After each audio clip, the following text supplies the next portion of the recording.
위고비는요, 고도 비만인 사람 그리고 비만 합병증이 있는 사람한테만 안정성이 검증되고 처방이 돼야 되는 건데요, 이게 마치 고도 비만이 아닌 사람도 써도 되는 것처럼 잘못 알려져 있어요. 근데 제가 장담하지만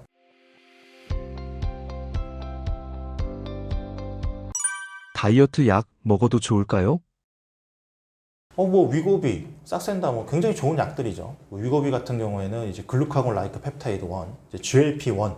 이게 쉽게 말해서 뭐냐면은 포만감을 주는 수용체라는 게 있거든요. 그러니까 그냥 포만감을 주는 어떤 뭔가라고 말씀드릴게요. 포만감을 주는 어떤 사람이라고 생각을 하실게요. 그러면 이 포만감을 주는 사람한테 GLP-1이 와서 딱 붙으면 그러면 이제 포만감이 계속 생겨서 밥을 안 먹게 되는 그런 원리입니다. 근데 이제 위고비 같은 경우는 이제 세마글루타이드라는 애가 와가지고 딱 붙는 거예요. 그러면 포만감을 계속 만들어주는 거죠. 그게 이제 일주일에 한 번 맞으면 포만감이 계속 생겨나 있는 겁니다.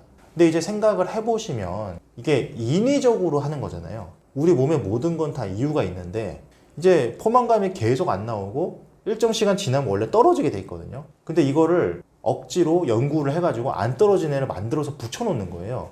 자, 그러면 자연적인 거에 조금 반대로 가는 건데 뭔가 문제가 생길 수도 있지 않을까 생각해보면 당연히 생길 수 있습니다. 그래서 가장 대표적으로 요새 많이 나오는 것들이 췌장염이라든지, 그리고 요새 또 연구에서 나오는 게 우울이나 불안, 심지어는 자살이라든지 이런 위험도 올라갈 수 있다, 이런 연구도 있고, 이제 장폐색, 장이 막히는 거예요. 그런 얘기도 있고요. 그리고 또 뭐든지 완벽한 약은 세상에 없겠죠. 위고비 같은 경우에도 연구들을 보면은 이게 1년 몇 개로 하니까 체중 빠졌던 거에 80%가 돌아오더라. 그리고 그 추세로 가면 2년이면은 원래 빠졌던 게 다 돌아오더라. 이런 얘기도 있고, 또 여러 가지 이야기들이 있어서 역시 세상에 완벽한 건 있을 수 없다. 그리고 가장 제가 강조드리고 싶은 게 이걸 잘 모르시더라고요. 위고비는요, 고도 비만인 사람 그리고 비만 합병증이 있는 사람한테만 안정성이 검증되고 처방이 돼야 되는 건데요, 이게 마치 고도 비만이 아닌 사람도 써도 되는 것처럼 잘못 알려져 있어요. 근데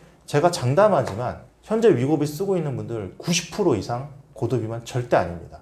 그러니까 그거는 좀 이제 그런 조건 달려있긴 있어요. 의사의 판단 하에. 근데 제가 말씀드리지만 이거 제약회사에서 만들 때 뭐라고 보통 얘기해 줬냐면은 이거는 어디까지나 고도 비만인 사람 그리고 합병증 있는 사람한테만 쓰라고 제약회사도 그렇게 말을 했고, 식약청이나 보건복지부에서도 그런 사람한테만 쓰라고 권고안이 내려와 있다, 분명히 그렇게 존재한다는 거는 말씀을 좀 드리고 싶어요. 최고의 다이어트는 뭐라고 생각하시나요?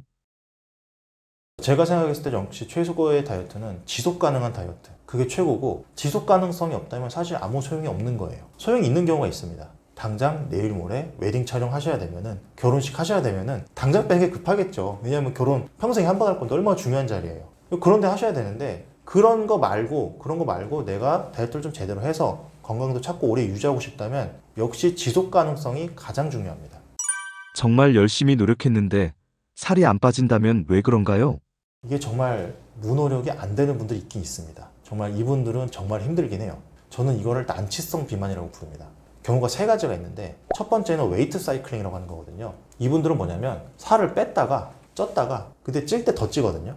대사는 더 떨어져 있습니다. 대사 적응을 해가지고 그러니까 살이 더 잘 찌는 몸으로도 바뀌어 있고 체중도 실제로 올라가 있어요. 그래서 요렇게 계속 올라갑니다. 요분들은 무노력 다이어트 초반에 하기 힘들 수도 있고 잘 안 빠질 수도 있어요. 이제 이런 분들. 그리고 두 번째는 다이어트 약, 특히 향정신성 의약품이라든지 호르몬제라든지 이런 것들을 조금 잘못된 방법으로 먹었을 때, 예를 들어서 분명히 거기 의사 선생님은 이렇게 이거 한 달 동안 드시고요, 매일 이렇게 하루 2번 드세요, 이렇게 딱딱딱 분명히 짜주셨을 텐데 이걸 환자분들이 멋대로 먹는 경우가 너무 많아요. 그냥 그렇게 안 먹고 그냥 땡길 때만 먹고 이럴 때 안 먹고 이럴 때 안 먹고 왔다 갔다 하면은 한 달치 약을 6달 먹는 사람도 있고, 이렇게 드시면요 절대 안 되는 약들이거든요. 의사가 하라는 대로 해야 되는 겁니다. 이렇게 하면은요 살이 잘 찌는 몸으로 또 바뀌어 있어요.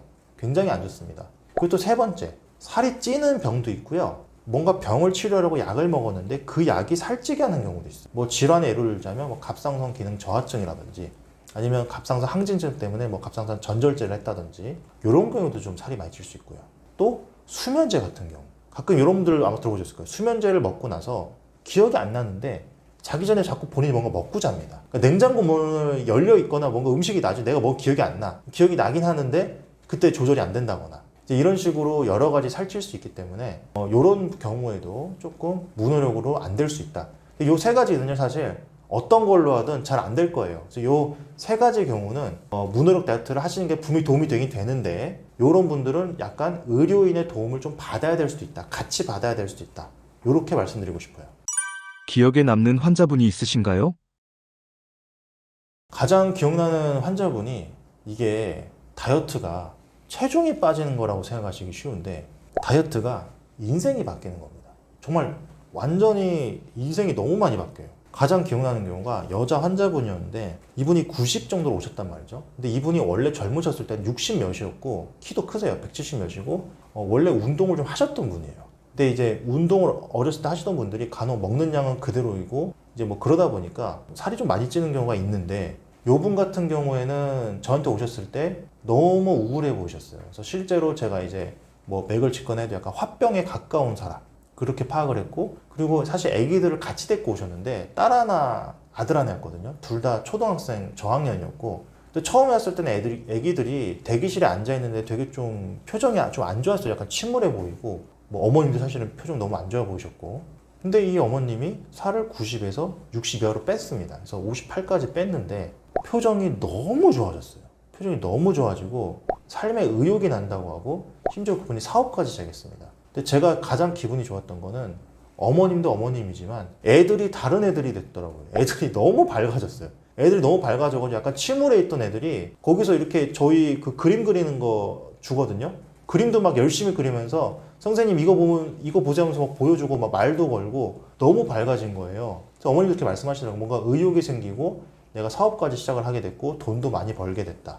그래서 정말 다이어트가 체중 줄이는 거라고만 생각하시기 쉬운데 몸 건강만 좋아지는 게 아니라 마음 건강이 같이 좋아지는 것 같습니다. 그래서 그분이 가장 기억에 많이 남는 것 같아요. 구독자분들께 해주고 싶은 말씀이 있으신가요? 우리 은퇴학교 구독자 시청자 여러분, 사람이 나이세라는 게 있다 보니까 사실 나이가 들수록 무조건 살이 찝니다. 그래서 정말 1년에 1kg가 보통 찐다고 얘기를 하는데 내가 많이 찐 게 항상 내 탓이었나? 내가 의지를 이렇게 부족한가? 난 한심한 인간인가? 이렇게 생각을 하셨다면 절대 그렇게 생각하지 마시고요. 사람은 무조건 살이 빠지게 되어 있고요. 그리고 나는 왜 살을 못 뺐지? 잘못된 방법으로 하시다 보니까 당연히 살이 빠질 수가 없고요. 빠지셨을 텐데 다시 돌아오셨을 거예요. 왜냐? 잘못된 방법으로 했으니까. 뭐 애기들한테도 공부하라고 하는데 공부 방법을 이상한 걸 가르쳐주면 당연히 성적이 안 오르겠죠. 근데 과외 선생님이 제대로 와서 공부 이렇게 해. 이렇게 하면 돼. 코칭만 조금만 해줘도 성적 팍팍 올라가는 아이들 엄청 많습니다. 다이어트도 똑같습니다. 방법이 잘못되니까 백날 식당 운영해도 매출이 안 오르고 백날 회사 운영해도 안 오르고 방법이 잘못되니까 시스템이 안 짜여져 있으니까 이 시스템을 짜시면은 결국 되실 수 있거든요. 그래서 절대 다이어트 내가 못한다고 본인 자책하거나 내가 그렇다 생각하지 마시고 꼭 다시 한번 다이어트 도전하셔서 이번에 성공하시고 유지 오래오래 잘하시고 건강하셨으면 좋겠습니다.